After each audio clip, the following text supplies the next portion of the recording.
saya Kanaya Solgratia Queen Tampung, NIM 2370496, kelas C semester 2, Prodi Ilmu Kesehatan. Sir Austin Bradford Hill mengemukakan 9 hal yang perlu ditegakkan dalam membedakan suatu faktor yang dicurigai sebagai kuasa ke-9.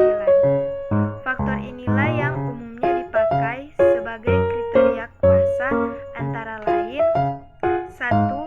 Kekuatan asosiasi. Besar angka menunjukkan seberapa kuat hubungan paparan dan kejadian penyakit. Semakin besar angka menunjukkan semakin kuat hubungan dan menyatakan bahwa hubungan tersebut bersifat kausalitas. Ukuran untuk menilai hubungan paparan dan penyakit berupa resiko relatif atau rasio ODDS. Kriteria kekuatan asosiasi bersifat mutlak untuk menunjukkan suatu penelitian bersifat kausalitas. Contohnya, sebuah studi pada kelompok perokok terpapar dan tidak perokok tidak terpapar dengan jumlah sampel masing-masing kelompok 20 orang. Studi diikuti selama 5 tahun untuk mengetahui kejadian kanker paru. Dalam waktu 5 tahun tersebut terdapat 5 penderita kanker paru-paru dari 20 orang pada kelompok terpapar. Dan pada kelompok tidak terpapar terjadi 1 kasus penderita kanker paru-paru dari 20 sampel. Berdasarkan kasus tersebut didapatkan nilai risiko relatif sebesar 5.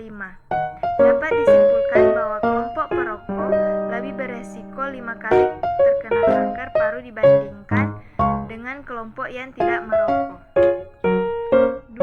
Konsisten.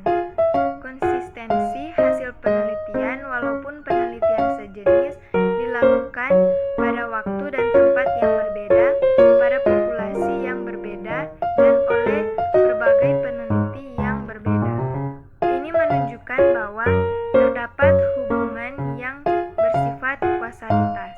Kriteria konsistensi bersifat mutlak untuk menunjukkan suatu penelitian bersifat kausalitas. Contohnya, penelitian mengenai kelompok perokok dan tidak perokok yang dilakukan. 3. Spesifitas. Faktor kausal menghasilkan hanya sebuah penyakit dan bahwa penyakit itu dihasilkan dari hanya sebuah kausal tunggal. Makin spesifik efek paparan, makin kuat hubungan kausal. Contohnya, pada kanker paru, merokok diprediksi sebagai penyebab kanker paru. 4. Hubungan temporal. Untuk mengetahui sebuah faktor merupakan kausal penyakit, maka harus dipastikan bahwa paparan terhadap faktor itu berlangsung sebelum terjadinya penyakit. Contohnya, pada kasus kanker paru-paru sebagian besar didahului oleh perokok.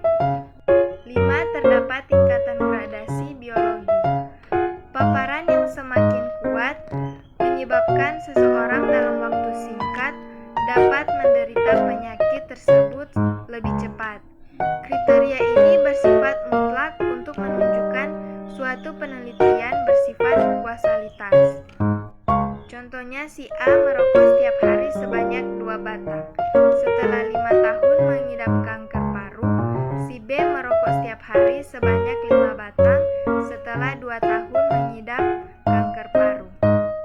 Ini menunjukkan bahwa si B terpapar asap rokok lebih banyak dibandingkan si A, sehingga si B lebih cepat menderita penyakit kanker paru. 6. Secara biologi dapat dimengerti. Melalui biologi dapat dijelaskan runtutan kejadian suatu penyakit tidak bertentangan dengan ilmu biologi. Kriteria ini juga bersifat mutlak untuk menunjukkan penelitian menunjukkan hubungan kausalitas. Contohnya, penyakit kanker paru diawali dengan asap rokok yang memiliki kadar nikotin yang masuk ke paru-paru. Nikotin yang masuk menyebabkan rusaknya epitel, maka epitel akan terus regenerasi secara terus-menerus. Kejadian yang terjadi secara terus-menerus menyebabkan sel apiatel lepas kontrol dan terjadi kanker paru. 7. Korensi. Korensi pada perjalanan penyakit, biologi, dan epidemiologi, sehingga pada akhirnya memberikan pemahaman yang sama. Namun kriteria korensi bukan merupakan syarat mutlak penelitian dinyatakan sebagai kausalitas. Contohnya, merokok dapat menyebabkan terjadinya kanker paru yang sesuai dengan riwayat alamiah penyakit, biologi, dan epidemiologi. 8. Bukti eksperimen. Bantuan kekuatan hubungan kausalitas dapat diperoleh dengan medical record trial interferensi dan studi pada hewan. Contohnya pada percobaan lab, tar yang dioleskan pada telinga kelinci dari waktu ke waktu akan menyebabkan timbulnya kanker. Tar pada tembakau merupakan bahan karsinogen penyebab kanker. 9. Analogi. Jika suatu kausalitas sudah ada sebelumnya pada kondisi yang relatif sama, maka hasil penelitian yang memiliki karakteristik hampir sama dapat dianalogikan memiliki tingkat kausalitas yang sama pula. Contohnya taladomin dapat mengurangi mual-mual pada ibu hamil. Pada 5 tahun berikutnya, banyak ibu-ibu yang anaknya mengalami kecacatan.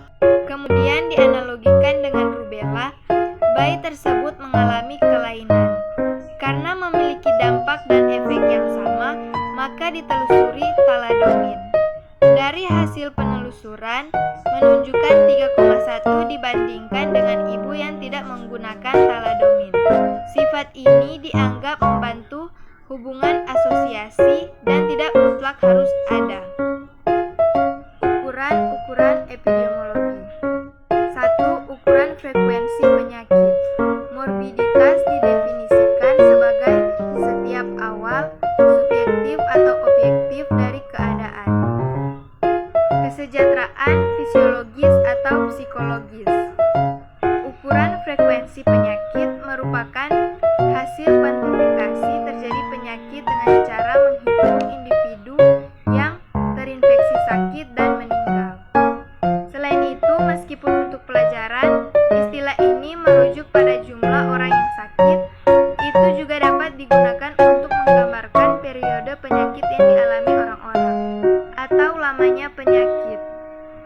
Ukuran frekuensi morbiditas mencirikan jumlah orang dalam suatu populasi yang menjadi sakit insidens atau sakit pada waktu tertentu prevalensi. Dalam melakukan pengukuran biasanya menggunakan rate atau proporsi. 2. Ukuran asosiasi. Ukuran asosiasi digunakan untuk merefleksikan kekuatan atau besar asosiasi antara suatu eksposur atau faktor risiko dan kejadian suatu penyakit. Ukuran asosiasi juga memasukkan suatu perbandingan frekuensi penyakit antara dua atau lebih kelompok dengan berbagai derajat eksposur. 3. Ukuran dampak atau efek kesehatan masyarakat. Ukuran dampak kesehatan masyarakat digunakan untuk melihat hubungan antara paparan dan hasil kejadian. Ukuran dampak kesehatan masyarakat memperlihatkan